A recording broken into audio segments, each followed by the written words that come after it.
The Instant Sommelier, Paul Wagner. 1. Who is the author of this book? The author of the course guidebook is Paul Wagner. He is a wine expert and lecturer. He is a viticulture and winery technology instructor at Napa Valley College. He is also a guest lecturer at many universities internationally. He has judged over 100 international wine competitions and has spoken at more than 80 conferences worldwide on wine, wine tourism, wine education, public affairs, and wine marketing. He is also the founder and president emeritus of Balzac Communications and Marketing, where his clients included some of the world's best regarded wine, food, and regional tourism clients. He has co-authored multiple books on wine, including Wine Marketing and Sales, Artisan Public Relations, and Wine Sales and Distribution. 2. What are the four senses that are used to explore a glass of wine?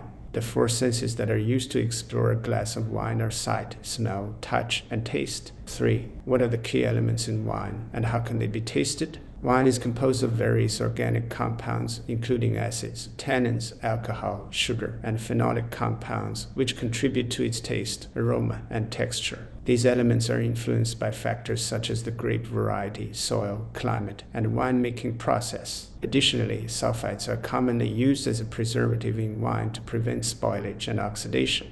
We taste wine using the senses of sight, smell, touch, and taste. We identified basic terms such as the color of the wine, the aroma, and the body, as well as sweet, acidic, or tannic, bitter finishes. 4. What are some types of wine and what are their characteristics? There are various types of wines, including red, white, dessert, sparkling, and pink wines. White wines come in two main categories, aromatic and not aromatic. Aromatic white wines are known for their strong aroma and include grapes such as Riesling and Sauvignon Blanc. Non-aromatic white wines are typically drier and include grapes such as Chardonnay and Pinot Grigio.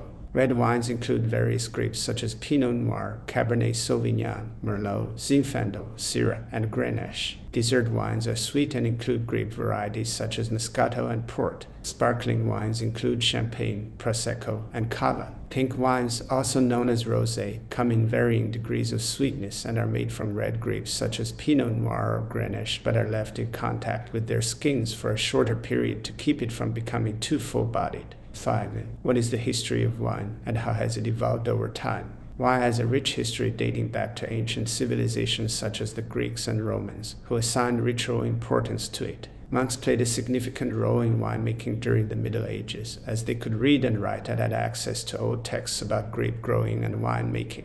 A significant change occurred in the late 17th century, when people found out how to make bottles strong enough to ship wine. Once they started putting wine in bottles and sealing them with corks, they discovered that some wines actually got better with age. This led to the growth of small producers in Burgundy due to changes in inheritance laws. It also created legal corporations in Bordeaux. 6. How can wine be paired with food, and what are some principles to follow? Pairing wine with food can be a delightful experience. One of the principles to follow is to ensure that the wine matches or complements the flavors of the dish and not overpower it. For example, a light-bodied white wine would pair well with seafood or salads, while a bold, fruity red would complement rich, red meat dishes. Another principle is to match wines with the intensity of the food's flavors, so a mild wine, such as a Pinot Noir, would not pair well with spicy curry. Cheese, potato chips, and buttery popcorn are some examples of high-fat and salty foods that pair well with wine.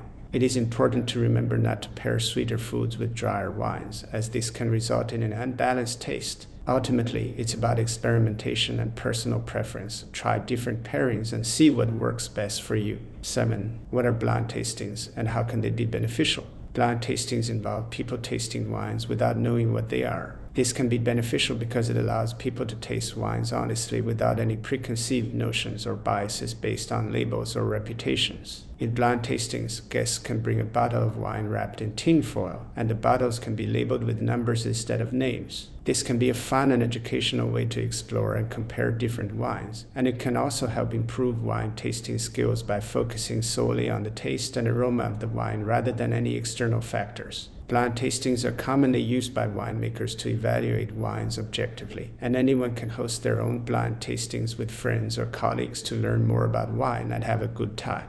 8. What are some considerations for serving wine at the proper temperature? When serving wine at the proper temperature, it is important to keep in mind that wines should be served cold, and most restaurants have a refrigerator for those. However, if there are no bottles of the white wine you ordered in the fridge, taste it, and if it is too warm, ask the staff to put it in an ice bucket for a few minutes. For red wines, it is a common misconception that they should be served at room temperature, but that rule came from people in England who lived in stone houses. Room temperature there was about 60 degrees, hence red wines should be served between 60 to 65 degrees. If the restaurant serves you red wine that is too warm, it is recommended to ask for an ice bucket. It is also suggested to experiment with the temperature of the wines, using a fridge to chill them and see how their acidity and texture change. 9. How can basic terms like color, aroma, body, and finish be used to describe wine?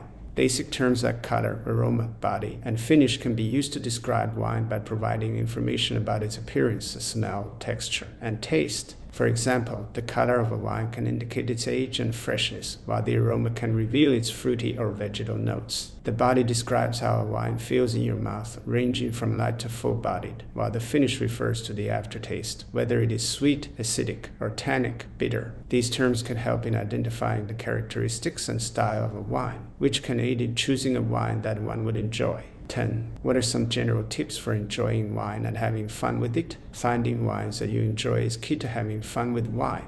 Take notes on wines that you like and don't like. Use those as a guide when selecting wines in the future. Share your preferences with a knowledgeable wine shop staff or sommelier who can recommend wines that match your taste. Don't be afraid to experiment with different types of wine, such as trying a new varietal or region. Wine is meant to be enjoyed, so have fun with it and don't take it too seriously. Cheers!